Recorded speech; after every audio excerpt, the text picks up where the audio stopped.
America धमकी दे रहा है और ईरान साफ तौर पर यह कह रहा है कि इजराइल या अमेरिका ने अगर थोड़ी सी भी गलती कर दी तो हमने ट्रिगर पे उंगली रख दी और क्या होगा किसी को नहीं मालूम।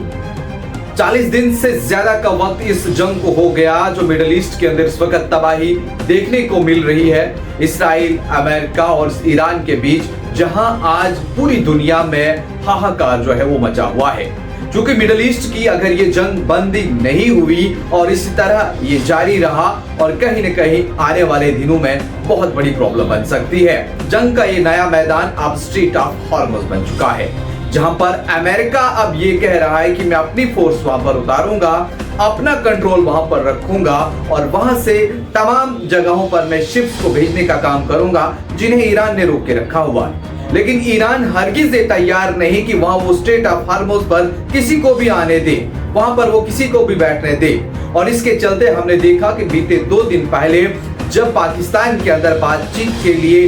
बुलाया गया, इस्लामाबाद के अंदर ईरान की डेलीगेशन, यूएस का डेलीगेशन वहां पर पहुंचा और उसके बाद वो बातचीत जो है वो पूरी तरह से वहां पर फेल होती हुई नजर आ रही है। और उसके बाद जेडी वेंस जो अमेरिका के वाइस प्रेसिडेंट है, उन्होंने कहा कि बड़ी बदकिस्मती की बात है, हमारी कोई नेगोशिएशन नहीं हुई है, किसी भी लाहेअमल तक हम नहीं पहुंच पाए और मैं जो है वो यहाँ से लौट रहा हूँ और ये ईरान के लिए शायद अच्छी खबर नहीं और नहीं हमारे लिए।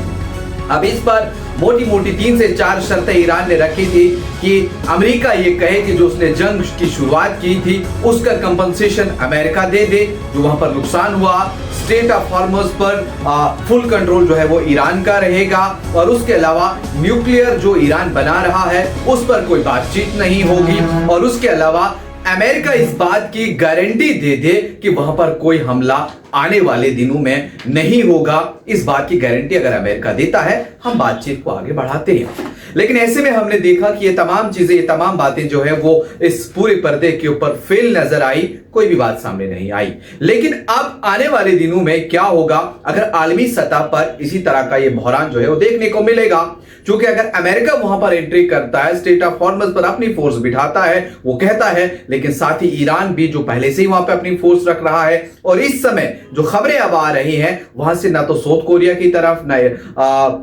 चाइना की तरफ, ना इंडिया की तरफ, ये ना बाकी जगहों की तरफ किसी भी जहाज को आने जाने की इजाजत नहीं दी जा रही है। और ऐसे में ईरान ये साफ तौर पर कह रहा है कि अगर कोई भी जहाज आगे की तरफ निकलता है तो वो उसका जाती जिम्मेदार रहेगा, उसके ऊपर हमला होगा। और यही चीजें अगर चलती रही तो सोचिए आने वाले दिनों में किस कदर बहरान जो है वो मुल्क के अंदर देखने को मिलेगा। ईरान के सुप्रीम लीडर आयतुल्ला खामनेई की मौत के बाद ये मिडिल ईस्ट के अंदर जो तबाही इस वक्त देखी जा रही है, चाहे फिर वो आप गोल्फ के अंदर देखिए, अरब ममालिक जितने हैं वहां कतर हो या फिर बाकी जगहें हो, वहां पर किस कदर तबाही जो है वो ईरान ने की। क्योंकि जहां जहां पर भी अमेरिका के एयरबेस थे या फिर अमेरिका ने अपने बिजनेस हब बनाए हुए थे, उन तमाम को निशाना जो है वो ईरान ने बनाया, जो कि बिना पूछे जंग शुरू करने वाला यही अमेरिका था और उसे सपोर्ट जो थी वो इजराइल की थी। और बातचीत में भी कल जब मुज़ाकरात इस्लामाबाद के अंदर हो रहे थे, जिसमें ईरान के एक डेलीगेट ने ये भी कहा कि हम किसी हद तक पहुंच सकते थे, बातचीत बड़े पुरअमन तरीके से हो रही थी, लेकिन ऐसे में इजराइल के प्राइम मिनिस्टर नेतन्याहू का कॉल आता है और उसके बाद ये नेगोशिएशन वहीं पर खत्म हो गई।